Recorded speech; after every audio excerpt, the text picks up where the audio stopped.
নমস্কাৰ বন্ধুসকল, আজি আপোনালোকক দেখুৱাবলৈ গৈ আছোঁ বৰাগাঁও স্থিত শ্বহীদ বেদী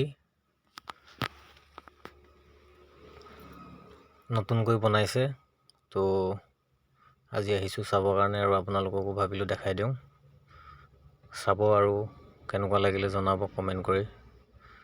আৰু যিসকলে নতুনকৈ চাব ভিডিঅ'টো প্লিজ ছাবস্ক্ৰাইব কৰি দিব নাপাহৰিব মোৰ চেনেলটো। খুব ধুনীয়াকৈ বনাইছে, খুব ধুনীয়া জেগা, আহল বহল জেগা, গতিকে আহি খুব ভাল পাব।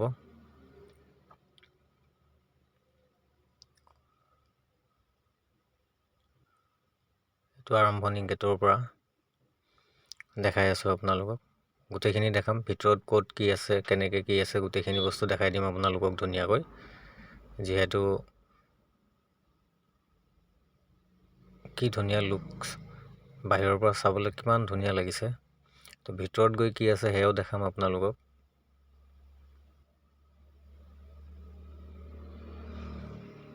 এয়া হৈছে প্ৰৱেশদ্বাৰ ভিতৰত সোমাবৰ কাৰণে।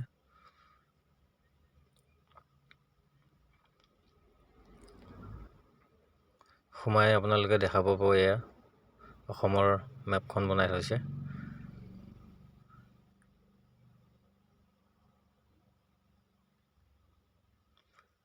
তাৰপিছত লাহে লাহে আপোনালোকে সোমাই গৈ দেখা পাব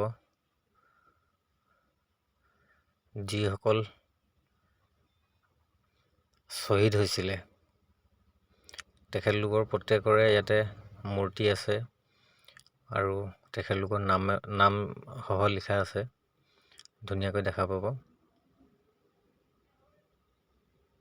855 জন শ্বহীদ হৈছিলে অসম আন্দোলনত। সেই অসম আন্দোলনৰ 855 জন শ্বহীদৰ সকলোৰে ইয়াতে প্ৰতিমূৰ্তি ৰাখিছে আৰু ধুনীয়াকৈ তেওঁলোকৰ নামাকৰণ কৰি ৰাখিছে। খুব ধুনীয়াকৈ সজাইছে। তো সঁচাই ভাল লাগিলে আহি জেগাটো, আৰু ভাবিছোঁ নিশ্চয় আপোনালোকেও ভাল পাব চাই জেগাটো। খুব ধুনীয়াকৈ ৰাখিছে। এই চাওক কিমান ধুনীয়াকৈ ৰাখিছে।